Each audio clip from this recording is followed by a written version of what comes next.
Morning, everyone. It's Sunday. The playoffs officially start today with the Boston Bruins and the Washington Capitals, Game 1. And we still have 3 more series previews to go. So this one is also in the West Division. It is between the St. Louis Blues and the Colorado Avalanche. 2 teams who could very well beat each other. Could it be lopsided? I have no idea. But first off, if you're new to the channel and you haven't already subscribed, I would really appreciate it if you did. Because actually, we're only four.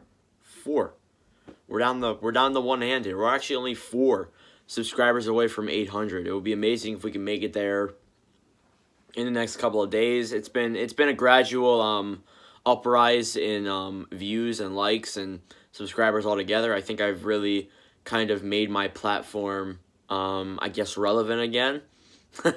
I mean, I never really was, but I guess I made it a bit relevant, but, anyways, if you haven't already subscribed, please make sure to do that, follow the other social medias, and yeah, like I always say, keep it nice and short, and let's get into the series preview. So this is just the second time in NHL history that these two teams have faced off. The last series, Colorado won that series 1-0, so they own the playoff series record, and let's get into the statistics.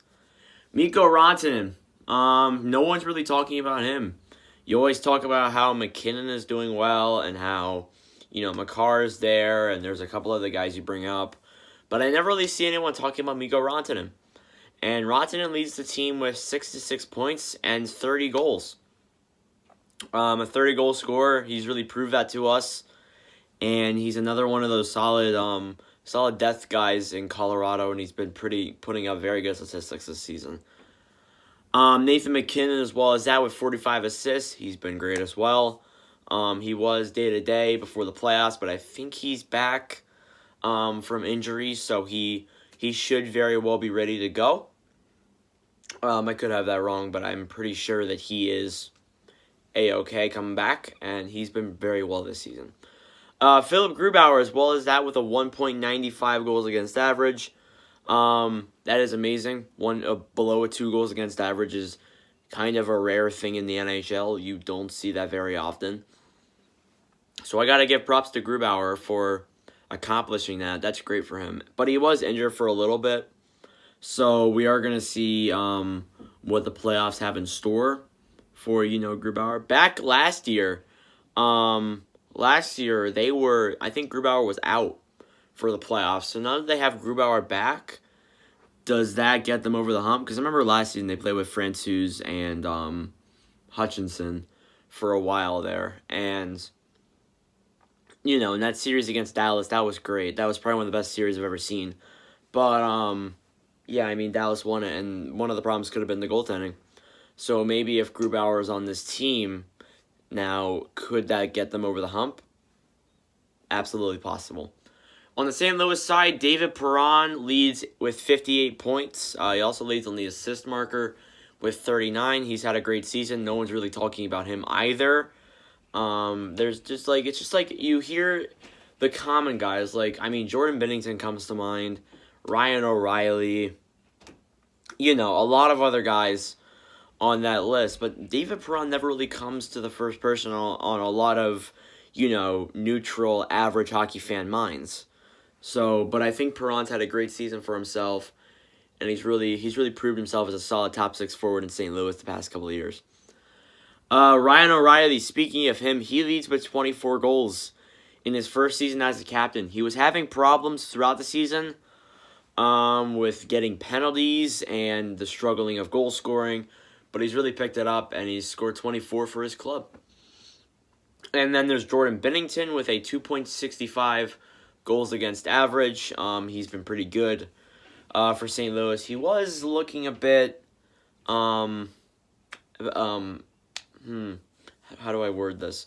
He was looking a bit like 500 to below 500 type player. And a reminder, St. Louis, about a month ago, if they weren't in the playoff race, I think Arizona still owned that playoff spot. It's May 15th? Yeah.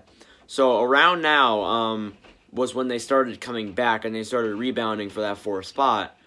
But for a while there, they really weren't in it. It was really just Arizona that was, that team. And, of course, they blew it. And, I mean, I wouldn't have minded them making the playoffs, although they would have gotten absolutely obliterated by Colorado like they did last year. But anyways, I digress.